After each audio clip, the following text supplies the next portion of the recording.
Arthur's Seat is the ancient, extinct volcano that lies just a mile to the east of Edinburgh Castle. Myths cling to its peak like mist in the autumn, but one particular mystery is far from ancient. In 1836, some boys hunting rabbits on the hill found a strange hoard of miniature coffins hidden in a small cave. Each held a rudimentary figure, clad in fabric, its eyes open as it stared across the ages. Who did the figures represent? Why were they put there? And what theories have people come up with about this bizarre find? Let's find out in this week's episode of Fabulous Folklore. Hello there and welcome to Fabulous Folklore, the podcast for all things folklore, occult and just a bit weird. I'm your host, Icy Sedgwick, blogger, fantasy author and your guide into these rather mysterious realms. I've got some rare things to show you, so come on in, take a look around, but be careful not to touch anything. These things sometimes bite. Well, hello there, and welcome back to Fabulous Folklore with me, your host, Icy Sedgwick. I do hope that you're well, and we're just going to jump straight into this week's episode. So after the London Charterhouse Plague Pit episode last week, we're moving on to Edinburgh in this Folklore of the UK Capitals month that we're having here in August. I thought I did have to think long and hard about which one to actually do, because I do have the Mackenzie Poltergeist episode from a while ago, which you can obviously always go and listen to if you like. And I've also got bonus episodes on the South Bridge Vault and Mary King Close as well for Patreon supporters. So if you are interested in those, then obviously if you become a Patreon supporter at the $3.50 a month or more tier, then you can hear those. So I was sort of thinking, what can I do? Because there's so many stories associated with Edinburgh, but I thought I want to try and stick to one story rather than several. And one story really did stand out, for me anyway, as being a particular mystery that I think has become folklore purely because nobody knows the answer. And I think this is the thing, folklore is such a slippery subject anyway. Trying to decide what is and isn't folklore can sometimes be a bit of a pain. But we're going to have a look at this one, and it's the mystery of the miniature coffins on Arthur's Seat. Now, Arthur's Seat itself is a fairly mythical landscape anyway, in the sense that no one is 100% sure where the name actually comes from. Because, and I was quite surprised to hear this, the hill apparently doesn't have a Scottish Gaelic name. Some people have theorised that the name was actually corrupted over time to sound like Arthur's Seat, but again, it's one of those things that's really difficult to prove. There are actually other hills in both the Western Highlands and the Lake District that are referred to as Arthur's Seat or Arthur's Chair, so many people obviously believe that the name refers to King Arthur, which would be a fairly logical assumption, and some have actually put it forward as a potential location for Camelot. There's also a legend that David I, a 12th century Scottish king, fell off his horse in the forest that once lay at the foot of Arthur's Seat. Now, he encountered a stag that was about to spear him with its antlers, but at the last minute David saw a vision of a cross between its antlers and it then just wandered off. David founded Holyrood Abbey on the spot, believing divine intervention had spared his life. And that's not the only folklore link with Arthur's Seat. Edinburgh girls once headed to the slopes facing Holyrood on May Day to bathe their faces in dew, believing it would make them more beautiful.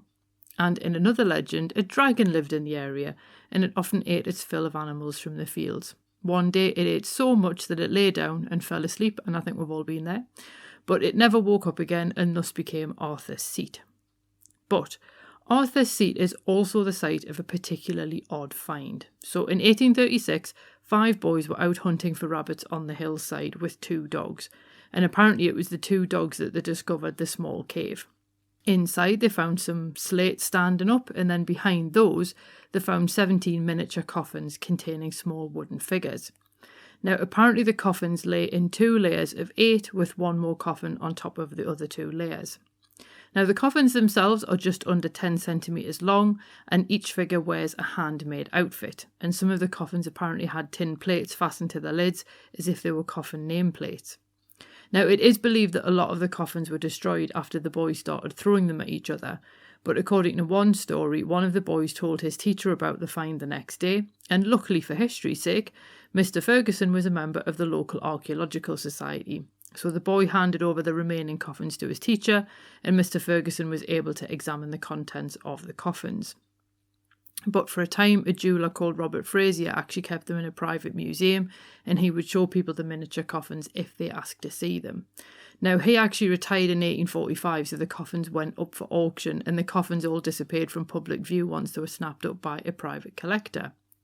Now, the reason why we know about them now is because a Christina Cooper of Dumfriesshire donated the 8 remaining coffins to the Museum of the Society of Antiquaries of Scotland in 1901, and they're on display at the National Museum of Scotland, which is where I saw them.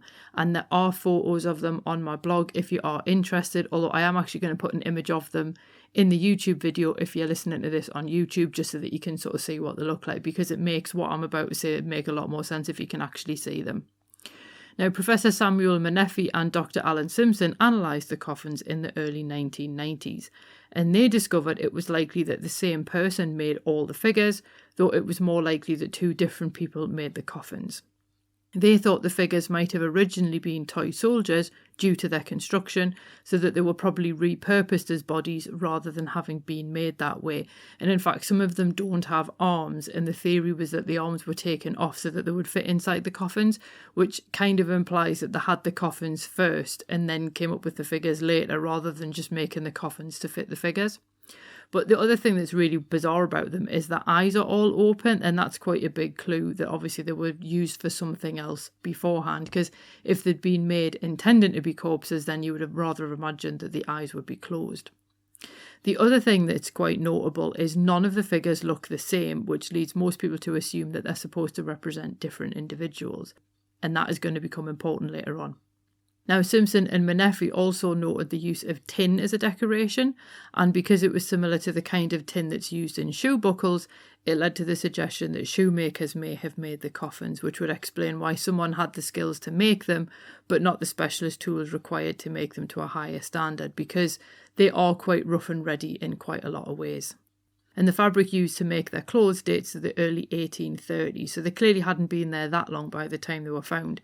It is worth pointing out that apparently the thread in a couple of them predates 1830, although I'm not necessarily sure that I think that immediately goes, oh, these were made in 1800 instead, because obviously, I mean, my mother's got threads in her thread case, which she's had like as long as I've been alive.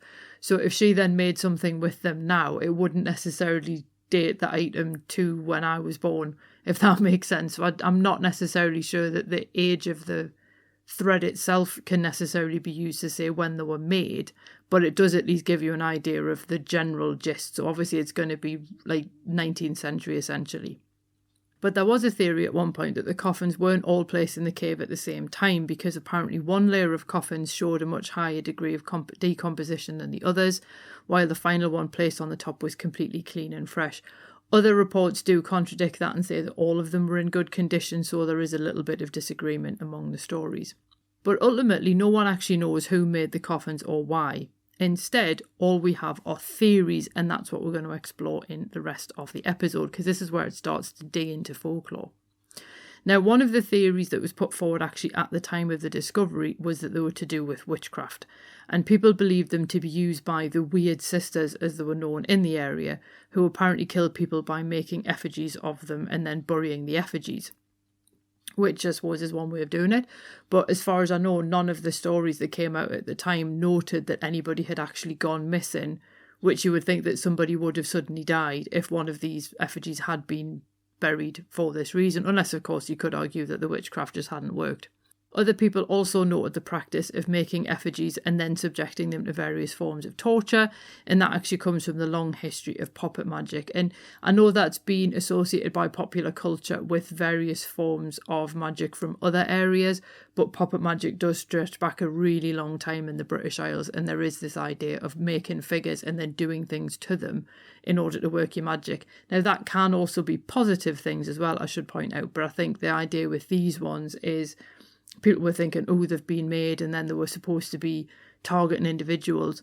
But none of the figures actually appear to have been subjected to anything other than the ravages of time.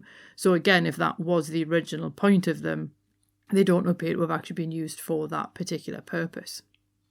Another theory, which was published a month later, claimed it was actually a custom from Saxony in which people buried effigies of friends who died far from home, which, like, that's a nice idea. So you can give someone a symbolic funeral, if not a real one. But if that's the case, then why do all the coffins and figures look really similar? And then in 1976, the director of the Museum of Hamburg History put forward a theory based on a German superstition. And in this one, sailors kept mandrake roots in tiny coffins as talismans, believing that they would keep them safe at sea. So the director suggested that the coffins were actually a merchant stock of Lucky Charms to sell to sailors. And that's a really cool idea. And quite frankly, because they're all so similar, that would almost make sense, except obviously they're not mandrake roots, and there's also no evidence of that tradition actually being practiced in Scotland. But it's certainly a cool idea, and it does sort of explain why they all look the same. There was another theory which actually again came out shortly after they were found, and this was a woman living in Edinburgh noted that a man would come to her father's office every so often to beg for coppers, her father being referred to in The Scotsman as Mr. B. Now, the stranger was deaf and mute, and in 1837 he came into the office and begged for paper and a pencil. So he drew 3 coffins and then added the dates 1837, 1838 and 1840 to them and then left, which obviously would be a bit of a weird thing to have happen, but, people basically thought no more of it until one of Mr. B's relatives died in 1837, followed by a cousin in 1838 and his brother in 1840. Now, the deaf man apparently appeared in the office again following the funeral of Mr. B's brother to glower at Mr. B before walking out. No one ever saw him again, and then this belief sprang up that perhaps the deaf man had actually made the coffins himself. And as the theory went, upon finding the coffins gone, he found himself distraught and then randomly took it out on Mr. B. And the Scotsman did find the subsequent deaths to be a coincidence, rather than the idea that the deaf man had somehow cursed these 3 people by drawing the coffins. Because to be honest, yes, he'd written the dates on them, but he hadn't specified who they were for. So that was a bit of an odd one. And I also won't sport with you the way that the guy was described in the newspapers, because it was really, really ableist. But that's why I've just referred to him as the stranger who was deaf and mute. But the big theory is the main one, and this is the one that actually does hold a fair bit of water, and this one sees a connection with Burke and Hair. After all, the notorious murderers killed 16 people that we know about, and some people believe that the 17th figure actually represented the first man who died of natural causes that they then sold to the anatomy school. So some people refer to him as a victim, but I think, well, not really, because they definitely capitalised on his death, but they didn't actually cause it. And this is the problem with Burke and Hair. Obviously, William Burke and William Hair should give them their proper names.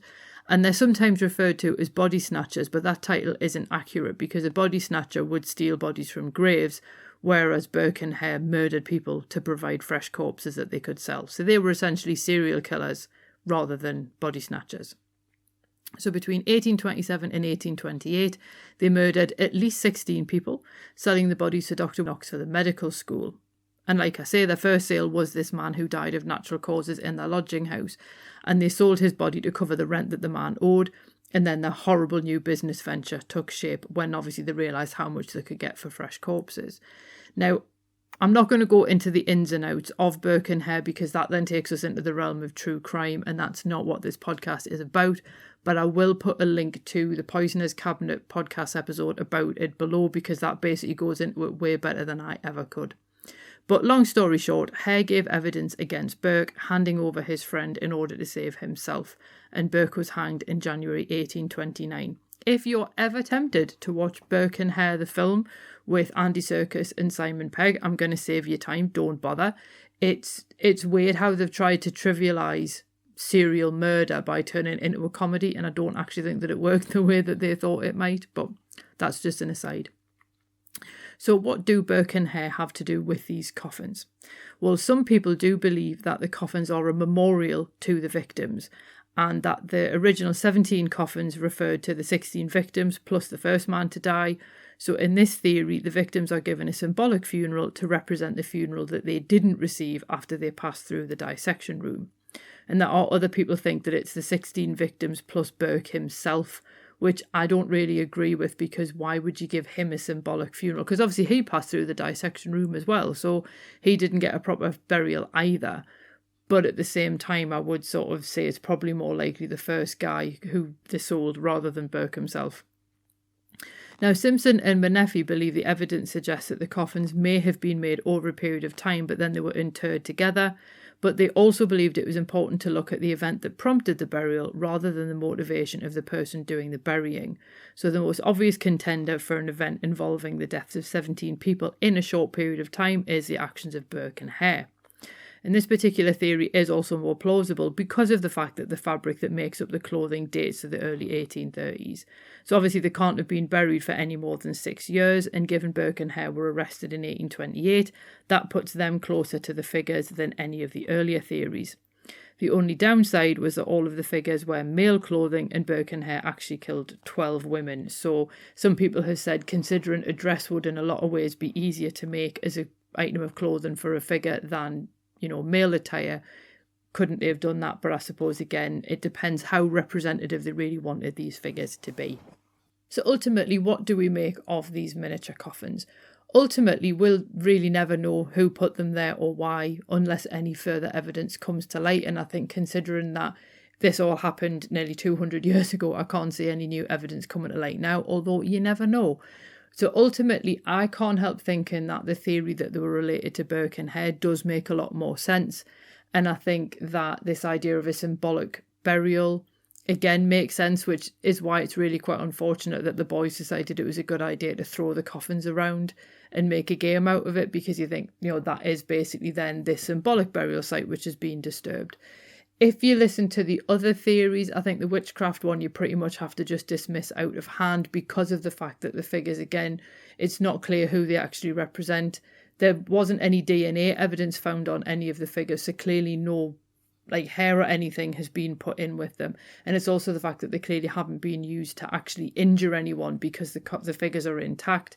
And I think the idea of them being charms to help sailors at sea is a lovely idea, but again, if it wasn't practiced in Scotland at the time, then you have to go, well, it's probably not likely that then. Which does basically leave either the stranger who seemed to predict 3 more deaths, or someone doing a memorial to Burke and Hair. Who that was and why they felt the need to do it, again, we'll never know. We don't know if it's somebody related to one of the victims or not. But it is just one of those quite tantalising mysteries that has then become a part of Edinburgh folklore because of the fact that we ultimately don't know the answer. So if you have any additional theories as to what the miniature coffins might be there for, please do feel free to let me know. Obviously, if you're on YouTube, you can post a comment below. Or if you're listening to the podcast, then by all means, feel free to come to the blog post that's attached to this episode and you can leave comments there, or you can contact me on social media. I'm on pretty much most platforms just as Icy Sedgwick, and please make sure Sedgwick only has one E. And it would be quite nice to continue the discussion and see what anybody thinks. Next week, we're going to move on to Cardiff. So I've been getting a few ideas from Beth and Briggs Miller from the Erie Essex podcast. So it'll be interesting to see what I end up coming up with. There's very, very good possibility that there's going to be tunnels involved. And that's basically just for Bethan, because I know that she loves underground folklore. But we'll see how it pans out. So as I say, after all that, I hope that you enjoyed that episode. And I will see you next week when we head off to Cardiff. Cheerio. Well, thanks for listening, and I hope you enjoyed that episode. If you did, feel free to leave a review wherever you listen to podcasts, because that helps other people find the show too. It also takes between 4 and 6 hours to research, write, record and edit these episodes, so if you want to help support my time in doing that, then you can buy me a coffee. Or you can join the Fabulous Folklore family on Patreon and enjoy extra benefits, including exclusive episodes and articles and even illustrated talks. All the links you need are below, and thanks in advance.